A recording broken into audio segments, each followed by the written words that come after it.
Hey guys, I'm Jasper Dan, and today we will interview one of the dean listers here in CSB. The factors why students fail the subject. So, we fail a subject in CSP. It's mostly because of attendance. If the student doesn't attend the class, syempre mag-exceed siya ng number of allowable absences. Auto fail yun. Aside from that, syempre hindi naman pwedeng pumapasok ka lang. Dapat nag-aaral ka rin kahit papaano. So, yun lang.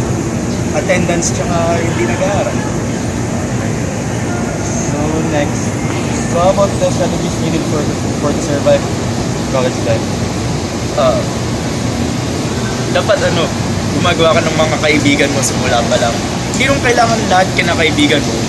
Basta dapat yung kaibigan mo yung maaasahan mo, mga tipong makakausap mo.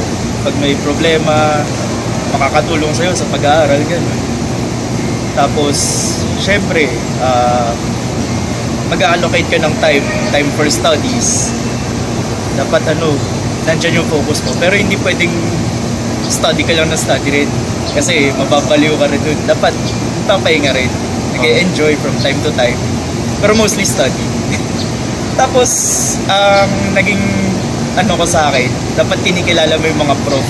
Kinakaibigan mo rin dapat yung mga prof. Kasi usually sila yung makakatulong sa'yo ng mas malaki. So, yun lang. Okay, thank you po for your time.